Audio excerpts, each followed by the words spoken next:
أعوذ بالله من الشيطان الرجيم بسم الله الرحمن الرحيم أموات غير أحياء وما يشعرون أيان يبعثون۔ کیا یہ آیت مبارکہ عقیدہ حیات النبی کے خلاف ہے؟ فرقہ اشاعت توحید و سنہ مماتیوں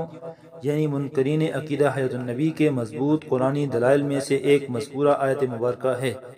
جس کو اپنے عقیدے پر پیش کرتے ہیں کہ معاذ اللہ انبیاء کرام اپنی قبروں میں مردہ ہیں، زندہ نہیں ہیں اور انہیں اٹھائے جانے کی خبر نہیں ہے۔ میں دعویٰ اور چیلنج سے کہتا ہوں کہ آیت مبارکہ کا یہ معنی کسی ایک مستند مفسر سے دکھا دیں، ہم شکست کا اعلان کر دیں گے، لیکن یہ تا قیامت نہیں ہوگا، بلکہ مماتی فرقہ اس آیت کو اپنے مذموم مقاصد کے لیے استعمال کرنے کے ساتھ ساتھ سخت تعریف قرآن کا بھی مرتکب ہوتا ہے۔ اس آیت کا ایک معنی جو علماء کرام نے بیان کیا ہے اور مماتی فرقہ کے شیخ الحدیث اور تفسیر مولانا محمد سید حسین نیلوی نے اپنی کتاب القول العدم فی حیات عیسی ابن مریم میں بھی لکھا ہے کہ کسی کو موت سے چارہ کار نہیں بلکہ سب پر موت آئے گی، اور کسی کے اپنے اختیار میں موت و حیات نہیں، موت و حیات کا مالک صرف اللہ ہی ہے۔ نیلوی صاحب نے یہاں تک لکھا ہے کہ جس نے مرنا ہے اسے بھی میت کہہ دیتے ہیں،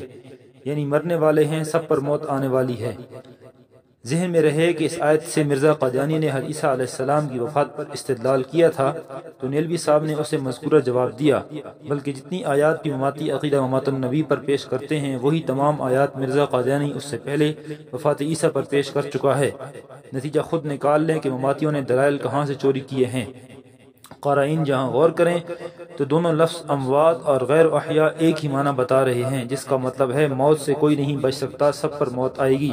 اور آپ صلی اللہ علیہ وسلم اور تمام انبیاء پر بھی موت آئی، جس کا منکر کوئی مسلمان نہیں۔ لیکن اب قبر میں ان کے جسموں کو کسی قسم کی حیات حاصل نہیں ہے، اس آیت میں یہ کہیں نہیں ہے، اور نہ ہی یہ آیت قبر کی زندگی سے متعلق ہے۔ قبر کی زندگی سے انکار پر اس آیت کو پیش کرنا مماتیوں کا عظیم دھوکہ ہے اور قرآنی تحریف ہے۔ دوسرا، اس آیت کا اگر یہ معنی کیا جائے کہ جو پہلے وفات پا گئے ہیں، جیسے کہ مریم علیہ السلام یا عزیر علیہ السلام اور دیگر انبیاء کرام علیہ السلام، وہ مردہ ہیں، زندہ نہیں ہیں اور انہیں اٹھائے جانے کی خبر نہیں ہے، جیسا کہ یہ معنی روح المعانی اور تفسیر عثمانی میں لکھا ہے، تو بھی یہ عقیدہ حیات النبی فی القبر کے قطعاً خلاف نہیں ہے۔ ہمارا عقیدہ ہے کہ دنیاوی اعتبار سے تمام انبیاء کرام پر موت آئی اور وہ دنیا میں زندہ نہیں ہیں، لیکن انبیاء کرام کی قبر کی زندگی کا انکار اس میں کہاں ہے؟ یہ بھی مماتیوں کا جھوٹ ہے جو اس آیت پر اور مفسرین کے ذمہ لگاتے ہیں۔ انبیاء کرام جب زندہ تھے تو انہیں قیامت کی خبر نہیں تھی، مرنے کے بعد قیامت کی خبر کیسے ہو سکتی ہے؟ لہٰذا ہمارا عقیدہ ہے کہ انبیاء کرام وفات پا چکے ہیں، دنیا میں زندہ نہیں ہیں، اور وفات کے بعد انہیں قبر میں دنیا والے جسموں کے ساتھ حیات حاصل ہے، اور یہ مرنے کے بعد عقیدہ حیات النبی ہم آیات قرآنیہ، احادیث نبویہ اور اجماع امت سے ثابت کرتے ہیں۔ نوٹ: مماتیوں سے قبر کے متعلق کہا جائے تو دائیں بائیں کی بحث کرنے لگ جاتے ہیں۔ سیدھی اور دو ٹوک بات ہے، ہمارے عقیدہ میں انبیاء کرام کے جسموں کو حیات حاصل ہے، تم اس کے منکر ہو، اسی پر ہماری بات ہے۔ وآخر دعوانا ان الحمد للہ رب العالمین۔